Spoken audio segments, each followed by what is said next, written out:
All right, everybody, welcome back. We are diving deep today. Deep? Attorney General Pam Bondi. Lawsuit against New York. Oh, yeah, this one's a big one. Immigration enforcement. Exactly. It's all there in this article. CBS News. You got it. Attorney General Pam Bondi announces lawsuit against New York over immigration enforcement. Pretty straightforward title.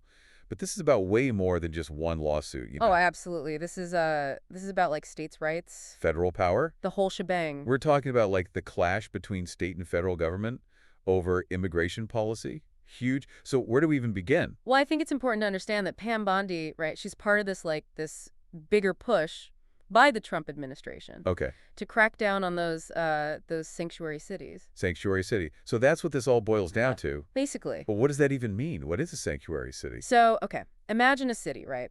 And they decide, you know what? We don't want our local police Okay. asking people about their immigration status. Makes sense, right? I guess. They're thinking, hey, if immigrants are afraid to talk to the police, then... Crime goes up. Exactly. Less cooperation, fewer investigations, bad news all around. So they just decide not to ask. Pretty much. And boom, they become a sanctuary city. Just like that. Well, it's more complicated than that, obviously. But that's the basic idea. So then the feds come in and say, Hold on a second. you're breaking the law. You can't just ignore federal immigration law. But the cities, they argue back and they say, We have the right to decide our own law enforcement priorities. and that's where we are today. Big mess. Exactly. And Bondi, she's right in the middle of it with this lawsuit, basically saying New York is prioritizing undocumented immigrants. Over U.S. citizens. Yeah. It's interfering with federal law enforcement, and she is not holding back. I mean, she brought in Tammy Nobles to testify, Oh, wow. whose daughter was killed Oh, gosh, that's right. by an MS-13 gang member That- from El Salvador. It was a really powerful moment. And Bondi's using that story to make her case even stronger. To say, look, this isn't just some abstract legal argument. This is about real people. Real lives. Real consequences. And it makes you think. Definitely. It's not just about laws and policies. It's about people's lives being impacted by these decisions. Couldn't have said it better myself. Policy debates, real-world consequences. And the thing is, this New York lawsuit, it's not Bondi's first time at the rodeo. She did the exact same thing with Illinois.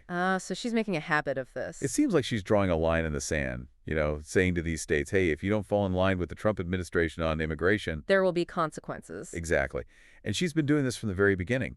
Early on, Bondi was already issuing all these directives, threatening to withhold funding from sanctuary cities. Wow, she's not messing around. No kidding. So what were these directives? I mean, what did they actually say?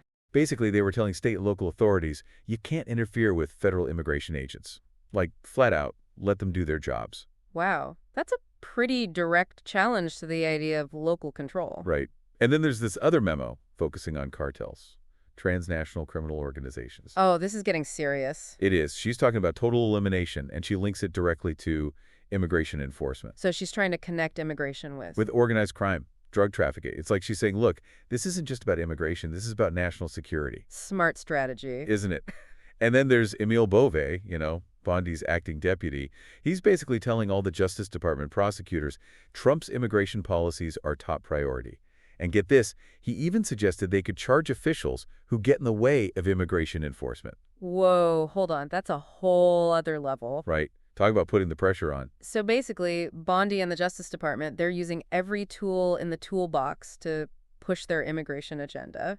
It seems that way, yeah. But to be fair, we should probably talk about New York's side of the story, too. Like, what's their justification for these sanctuary city policies? Well, a lot of these cities, they argue that cooperating with federal immigration agents actually makes things worse. How so? It erodes trust in immigrant communities. People become afraid to report crimes. They're afraid to cooperate with the police. They're afraid of being deported. Makes sense, I guess. And they also argue that it's not their job to enforce federal immigration law. Right. They're saying, look, we have our own local law enforcement priorities, and they believe that focusing on those is more effective. I see. So it's a question of priorities, then. Exactly, and it's a question of which level of government should have the authority to set those priorities. Right. It's about states' rights versus federal power, and it's about the balance between national security and individual rights. Exactly. It's a really complex issue with no easy answers. Well, I think we've done a pretty good job of unpacking it all today. What do you think? I think so, too. It's fascinating, right?